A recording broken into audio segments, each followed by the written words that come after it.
2, 3, 1, 2, 1, 2, 3, 4, 5, 6, 7, 8, 9, 10. 1, 2, 1, 2, 3. Hello, Ambassador Huckabee. How are you? 1, 2, 3. 1, 2, 1, 2, 3. Checking audio quality. 1, 2, 3. I hope the audio quality is good. 1, 2, 3, 4, 5, 6, 7, 8, 9, 10. 2-minute warning. Everybody, please mute your phones. Please mute your phones. Thank you very much. 1, 2, 3. I hope the audio is good.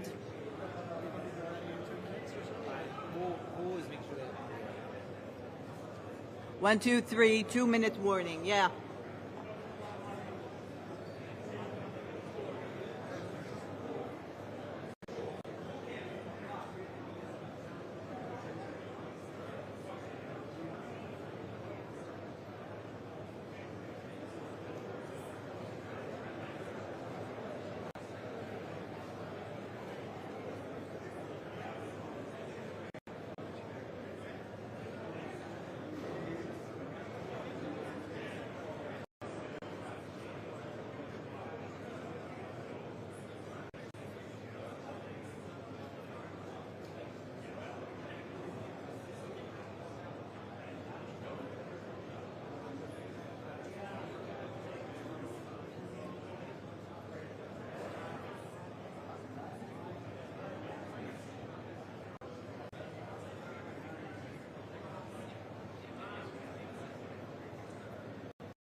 All right, well, good afternoon, everybody. It's great to have you. Look, I think that we are 1 week into President Trump's historic peace plan in the Middle East, and things are going, frankly, better than I expected that they were. This is a very, very tough situation. You have two peoples, two enemies who fought a very tough conflict against each other. You have a terrorist organization on one hand that murdered a lot of innocent people. You've got an Israeli army that was defending itself on the other, that has learned a lot over the past couple of years. And then, of course, you have an innocent civilian population in Gaza that's caught in the middle. But we're here at the Civilian Military Cooperation Center, which we are announcing the opening of. You have Israelis and Americans working hand in hand to try to begin the plan to rebuild Gaza, to implement a long-term peace, and to actually ensure that you have security forces on the ground in Gaza, not composed of Americans, who can keep the peace over the long term. So we've got a lot of work left to do. This is going to take a very, very long time, but I think Steve Witkoff, Jared Kushner, and Admiral Cooper behind me have done an incredible job.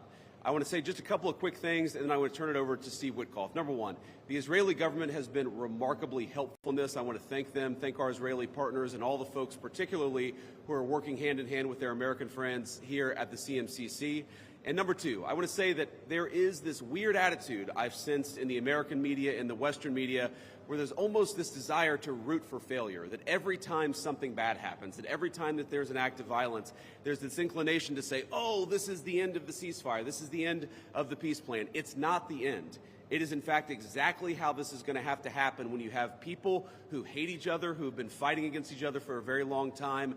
We are doing very well. We are in a very good place. We're going to have to keep working on it, but I think we have the team to do exactly that. So with all thanks to our partners, both in Israel but all across the Gulf Arab states, Indonesia, the Turks, we are doing an amazing thing here, and I'm particularly proud of the American troops working at the command center who are coordinating this effort and making it possible. So with that, I want to thank Ambassador Steve Witkoff and turn it over to him to say a few things, and after everybody's said a few words, we'll take some questions. Thank you, guys. Steve? Well, thank you very much, Mr. Vice President. We're really proud of what's happened here. It's an amazing effort. It's a great coordination between our partners. We have a great team. Signing this deal up was a challenge in and of itself, but the implementation, that's where it really is going to be the most important. And I think we are exceeding where we thought we would be at this time. I think the Vice President has come out here. He sees that. The Secretary of State will be out here. I can't tell you what a privilege it is to work with the team that we have, with Jared, who's extraordinary, the President, of course, and the Vice President, and Admiral Cooper. I would also say this. We're learning so much here. This CMCC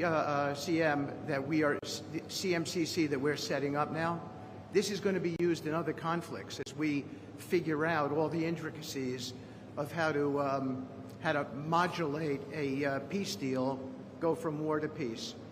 Lastly, in closing, I want to speak about the morning that me and Jared had. We met with 10 hostages and their families, and it was really an emotional moment. And I felt blessed to be in that room. Lots of tears, lots of people really, really grateful to President Trump for getting their children home, and you, of course, Mr. Vice President. And I want to observe that I didn't see any victims in that room. I saw strong people who have come out under very difficult circumstances. Their families are reunited, and they are so grateful. And it was just my privilege as an American to be there. Thank you. Great, thank you. Jared? Thank you. Thank you, Mr. Vice President. Thank you, Steve. First of all, we really appreciate your visit here. It's given a great boost of energy to everyone here, and your support through this whole effort has been really tremendous.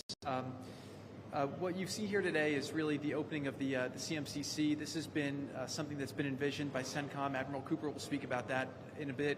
But we always knew that the deal that we were working on would kind of have two phases to it. The first phase was obviously getting the live hostages out. We're currently making progress on the hostages, the bodies that are still there.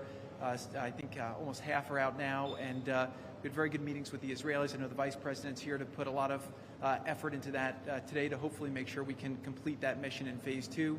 At the same time, the humanitarian aid, there's actually been surprisingly strong coordination between the United Nations and Israel, which is something that we've been able to help synthesize, get each other to air their concerns and to find out how we can do it better so that the aid reaches the people in Gaza and doesn't go into the wrong hands there.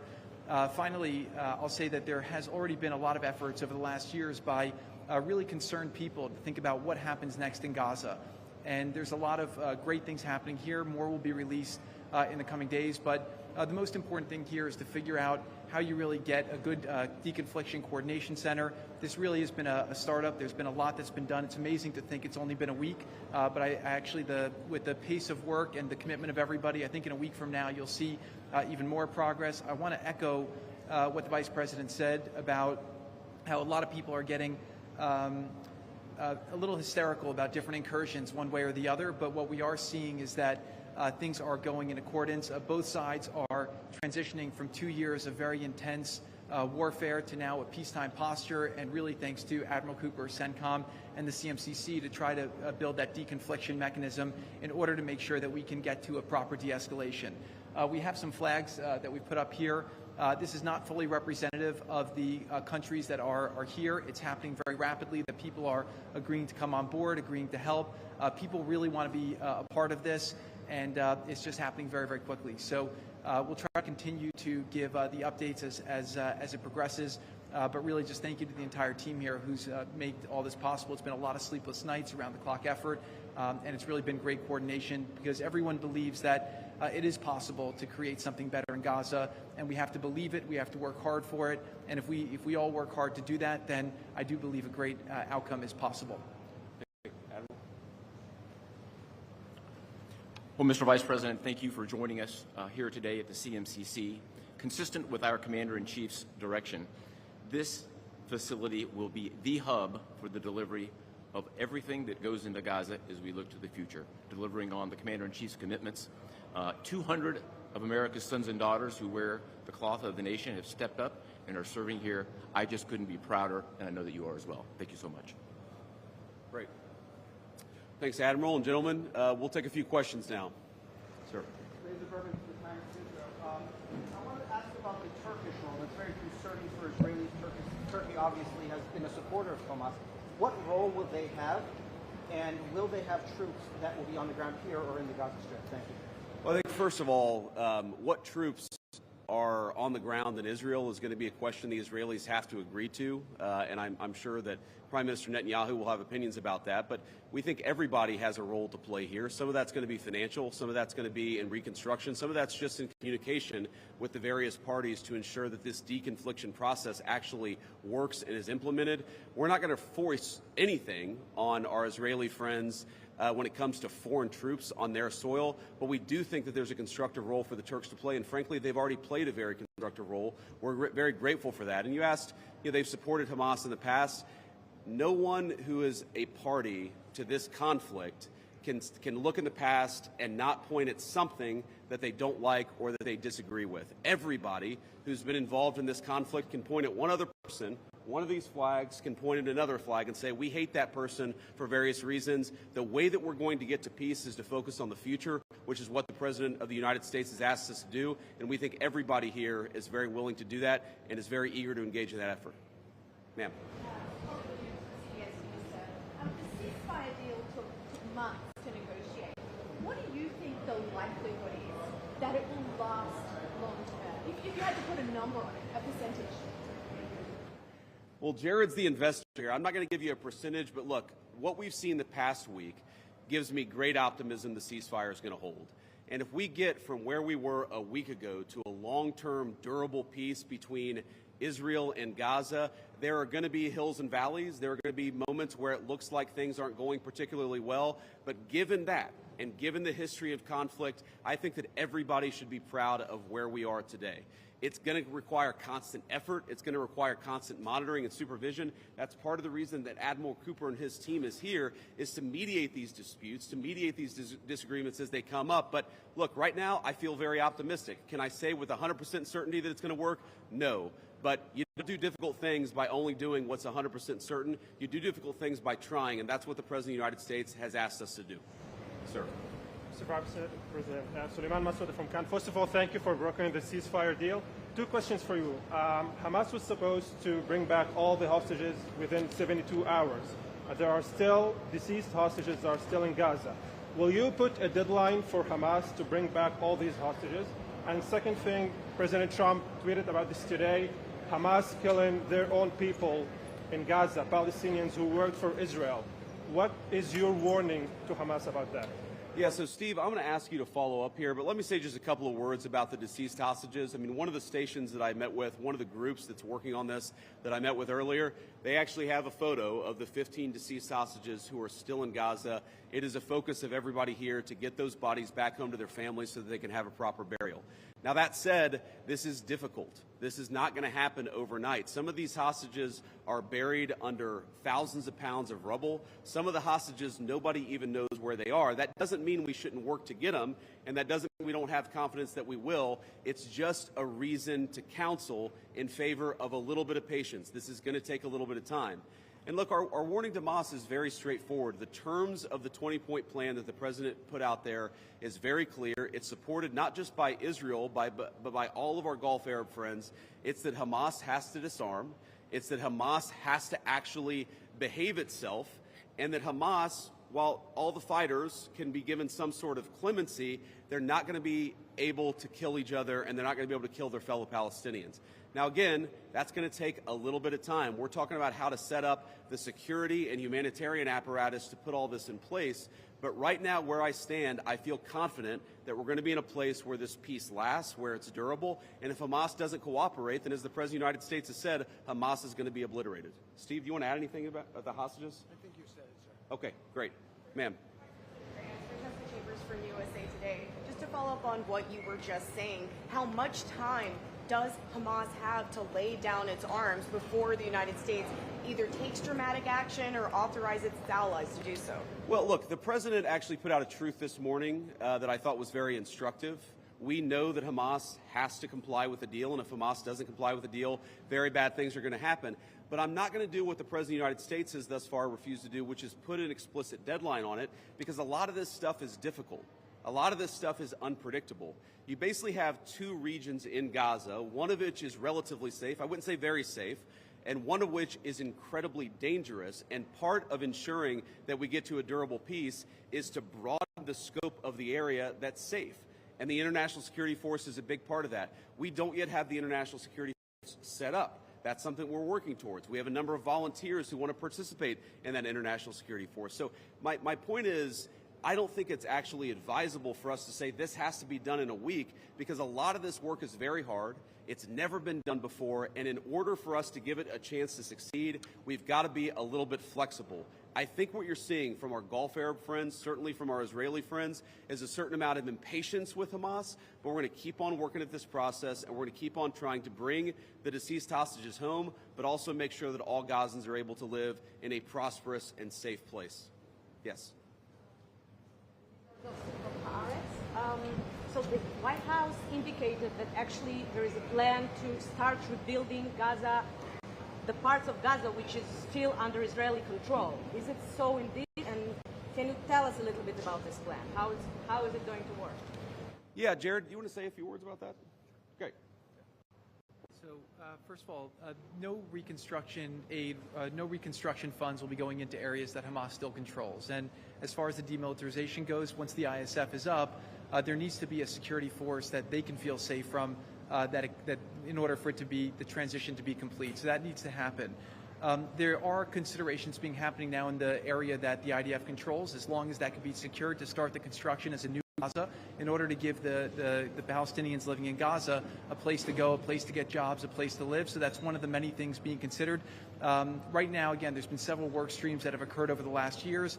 Those are all being synthesized and updated here at the center, and then they'll go before President Trump and the Board of Peace to get recommendations on what to build, how to phase it, but that's definitely something now that's being very strongly considered. Great. Sir? Thank you so much, sir. Thank you for your support. Oh, sorry. Why don't we do the guy in the back, and then we'll do you in the blue jacket. Thank you. So much, Go ahead. Mr. Vice President. Could you speak up for me? Yeah, I will try. So thank you so much, Mr. Vice President. And my question is, from the level of cooperation that you just saw today here in this place, how you see the, let's say, future of normalization in Israel in the region, if you see like a cooperation, growing cooperation between Israel and other Gulf states that we don't see from the outside? Yeah, well, you know, I think Steve put it best, which is that this model, I think, could serve for a foundation for normalization, not just in the Middle East, but across the world. Because what we're taking, again, is a long-term, protracted conflict with two enemies who really don't like each other, and we're actually creating a model that can lead towards sustainable peace. Now, we know that a lot of our Gulf Arab friends would like to have normalized relations with Israel. We know that getting this peace on a sustainable pathway is sort of the critical first step of that. But look, I feel very optimistic about where we are. Knock on wood, you never know how this stuff is going to go. But given what I've seen, given the incredible talent and effort that's going in to the reconstruction of Gaza, to the long-term security of the Gazans in that territory, I feel very good about where we are. And again, if we get this right, I really do think it's going to be a domino that leads to a lot of further peace all across the region. Sir. Vice President Vance, if I may ask, firstly, a quick one is, did you come here because you thought Israel massively overreacted to the killing of its 2 soldiers? And secondly, following the reaction to this plan, do you now believe it is feasible to have a governance structure for Gaza that does not include strong Palestinian voices? Well, so on the first question, no. My visit had nothing to do with events of the past 48 hours. We had actually tried to plan this visit, frankly, months ago, and now we thought this would be a good time to do it. It ended up working out. As you know, sometimes calendars are difficult, especially when you're the Vice President of the United States. But I wanted to come. I wanted to check in on things. I wanted to, talk to the troops who are working very hard to coordinate this massive relief effort. And I wanted to just see how things were going and put some eyes on it so I could call the President of the United States and actually, it's one thing to read about it. It's one thing to talk with Jared and Steve on the phone about what's going on the ground. It's another thing to actually shake somebody's hand, to look them in the eye and to understand what are the challenges, what are the things they need from me. I mean, I heard from relatively junior troops very simple things that would make their lives easier that I'm going to take back to Washington and hopefully help them with. That's why you do a visit like this, not because of anything that's happening on the ground. On your question about what is the ultimate, authority in Gaza look like, I don't know the answer to that question. And I think what's so cool, what's so amazing about what these guys have done is that we're creating a governance structure that is very flexible to what happens on the ground in the future. We need to reconstitute Gaza. We need to reconstruct Gaza. We need to make sure that both the Palestinians living in Gaza, but also the Israelis, are able to live in some measure of security and stability. We're doing all those things simultaneously. And then I think once we've got to a point where both the Gazans and our Israeli friends can have some measure of security, then we'll worry about what the long-term governance of Gaza is. Let's focus on security, rebuilding, giving people some food and medicine. If we get to the point where we're arguing exactly what the governance structure in Gaza is long-term, then we should pat ourselves on the back. That's a very good problem to have, but I won't anticipate that problem before we actually have it. I'll take a couple more and then we'll get moving. Ma'am. You just speak up. Renata Brito with the Associated Thank Press. you. Could you give a bit more details about the International Security Force? Which countries are going to be part of this? Are these troops in Gaza? And also about the disarmament plan or decommission plan. Are there incentives for Hamas to do that in a timely fashion? Any details? The incentives are that unless Hamas disarms in accordance with the agreement, very bad things are going to happen, right? And also the incentive is that if they disarm, there is a better future for everybody on the other side of it. But in terms of the International Security Force, Steve and Jared, Admiral Cooper, are working on that very issue right now. Remember, this peace deal was struck under the president's leadership literally a week ago. The hostages were returned, 6 days ago, 5 days ago? So we're in the phase now where we're actually starting to conceptualize what that international security force would look like. I think it's important for Americans to know a couple of things. Number one, there are not going to be American boots on the ground in Gaza. The President of the United States has made that very clear. All of our military leadership has made that very clear. What we can do is provide some useful coordination. How do you take, the Gulf Arab states, plus Israel, plus plus the Turks, plus the Indonesians, how do you actually get those folks to work together in a way that actually produces long-term peace? The only real mediators are the United States of America. And so that's the role that we're going to play. I think the American people should be proud of it, but they should know that there are going to be no American boots on the ground in Gaza. Sir, in the back. I'd like to ask about a different threat. We see Iran rearming again, trying to build again their nuclear weapon. Could we expect in Israel to see the U.S. Army attacking again in Iran? Could you ask the very last part? Could we expect the U.S. Army to attack again in Iran like you did in the last time in Fordow? Well, I'm not going to make any announcements here today. The President of the United States has been very clear about our policy with regards to Iran. It's that he actually wants Iran to be prosperous. He wants to have good relations with the Iranians, but they cannot have a nuclear weapon. And so we're going to keep on using and exhausting every diplomatic means possible to try to ensure that Iran does not have a nuclear weapon. That's our focus, and that will remain our focus for the indefinite future. Let me just leave us with one final thought here. So I've been to Israel once in my entire life. I came for about 36 hours, and as a Christian, I think the world's Christians will know that this country, that this region of the world means a great deal to me. And at some point today, I hope to go, or at some point in the next couple of days, I should say, I hope to go to the Church of the Holy Sepulchre, which Christians believe is the site that Jesus Christ was crucified in. And I know that Christians have many titles for Jesus Christ, and one of them is the Prince of Peace. And I'd ask all people of faith, in particular my fellow Christians, to pray that the Prince of Peace can continue to work a miracle in this region of the world. I think that we have made incredible strides over the past week. We're going to have to make a lot more, but I think with your prayers, with God's providence, and with a very good team behind me, I think we're going to get it done. Thank you all. Take care.